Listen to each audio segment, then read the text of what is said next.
Level 5 Diploma in Education and Training. Unit G, Teaching in a Specialist Area. Your specialism. Unit G is very much about you as a specialist. You'll be thinking about your own area of interest and how you work to meet requirements in this particular area when teaching. If you teach primary school children, your specialism would either be early years, Key Stage 1 or Key Stage 2.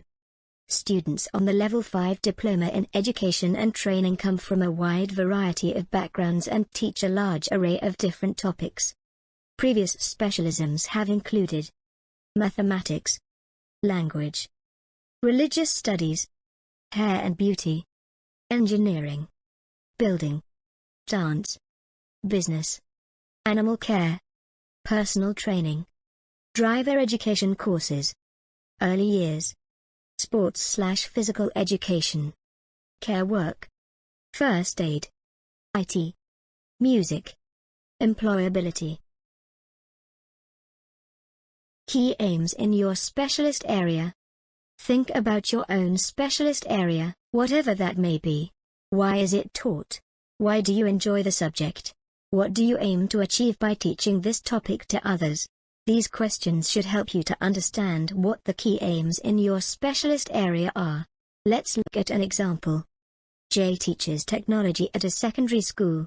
The key aims in his specialist area include helping learners to understand what technology is and the role it plays in society, exploring different ways that technology can be used, explaining how different technologies work, motivating learners to experiment with technology, including making products with a purpose, sharing own enthusiasm for the subject with learners. Philosophical issues. There are philosophical issues involved in every subject that is taught. These will depend on the nature of the subject as well as the learners you are teaching and the organization you are working for. Magda is a dance teacher. One philosophical issue that she considers as a part of her role is the inclusion of SEN and physically disabled learners. On one hand, she believes that every individual has the right to follow their interests and passions, and it is a positive to include individuals with a range of abilities in lessons. Magda has a great relationship with her students and wants every one of them to succeed. However, she also recognizes that SEN and physically disabled learners may be limited in their ability to achieve in dance, and there is currently no alternative syllabus to meet the needs of these individuals. Is it fair to lower grade boundaries for those who have additional needs? Chaya is a teacher at an all-girls school. One of the philosophical issues that she considers is that of gender-segregated education.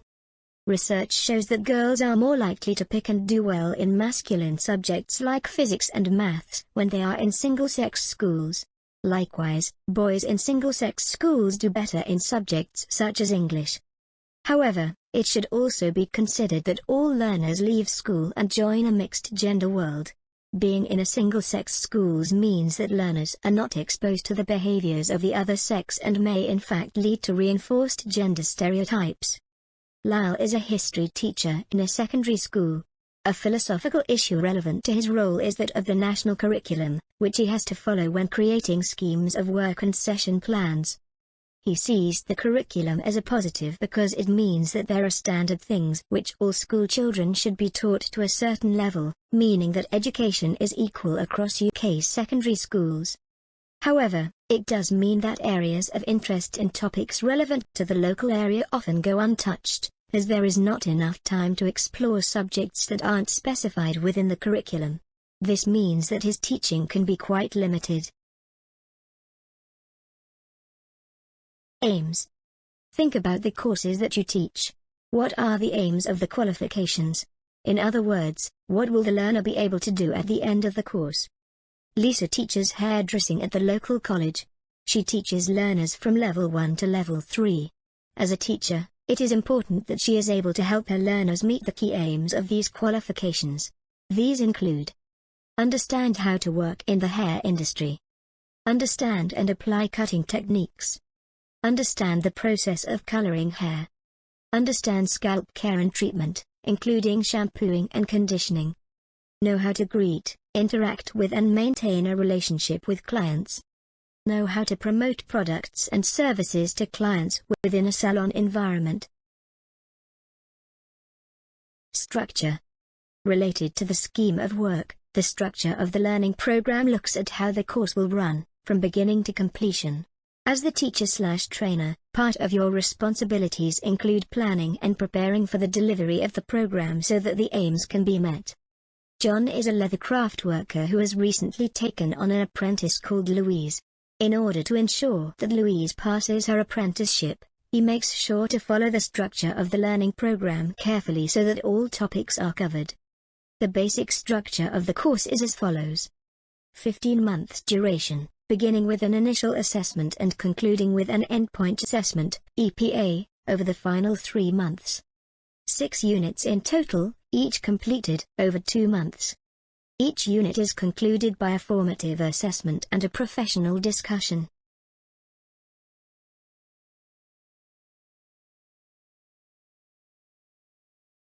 Inclusivity within your specialist area. Think about the inclusivity of your own approach. How do you plan and prepare your specialist learning program accordingly? Craig trains engineering apprentices for a world-famous car manufacturer. There is a particular curriculum that must be followed and certain criteria must be hit throughout the qualification. One of his learners, Hassan, uses a wheelchair. Craig knows that disabled learners are underrepresented in STEM jobs and doesn't want Hassan to feel left out or demotivated. Therefore, he makes sure that the workrooms are wheelchair accessible and provides Hassan with a lowered workbench and easy access to equipment. He also plans activities that Hassan will be able to carry out from his wheelchair. Taking account of key curriculum issues. When teaching a specialist subject, think about the key issues surrounding the topic and how these can be approached. You should also think about the use of new and emerging technologies in your lessons and how these can be used to encourage interest in your learners. Ryan teaches religious studies at a mixed comprehensive school.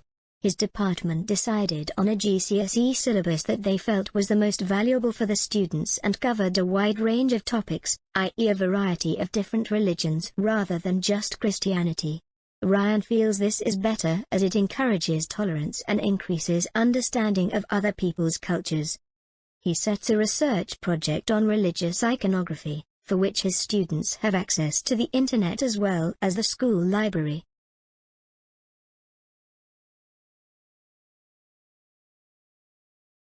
Sam specializes in musical theater and teaches dance classes for learners aged 11 to 19.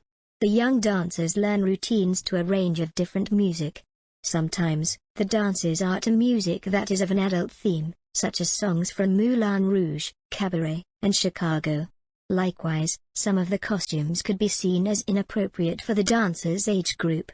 Sam considers whether it is okay for the dancers to perform these dances as an art piece, or if adult-themed performances should be reserved for those over the age of 16. Lizzie teaches hairdressing.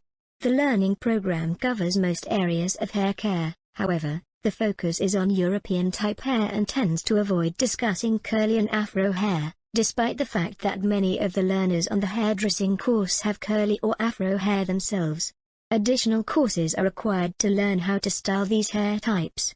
This is an issue that Lizzie believes should be addressed, so she tries to discuss the treatment of these hair types within her lessons where possible. Meeting individual needs through resources.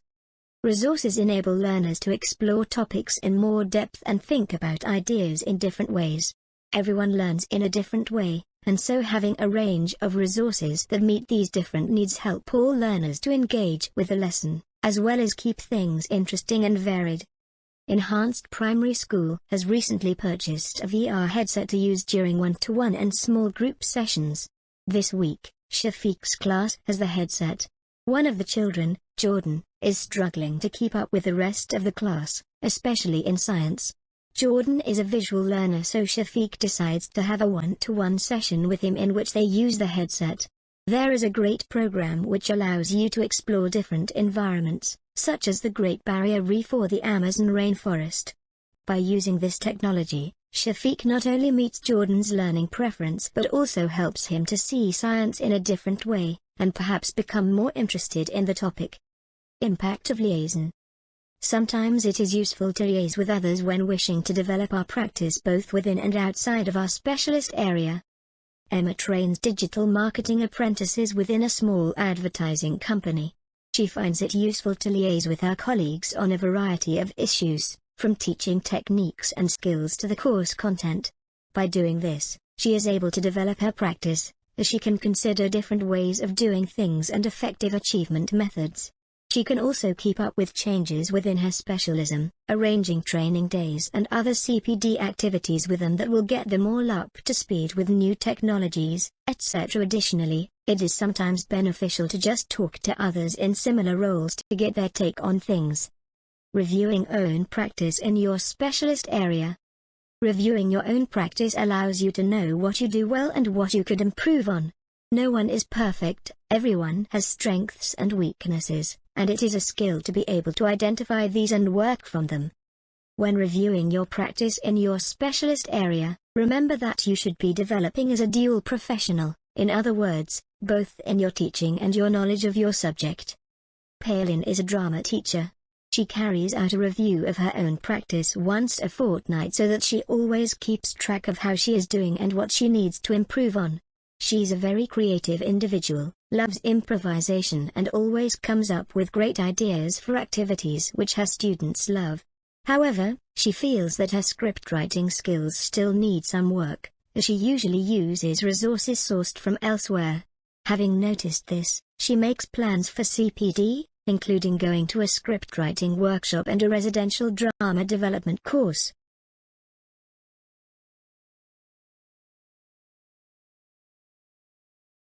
Copy and paste this information when referencing to this document.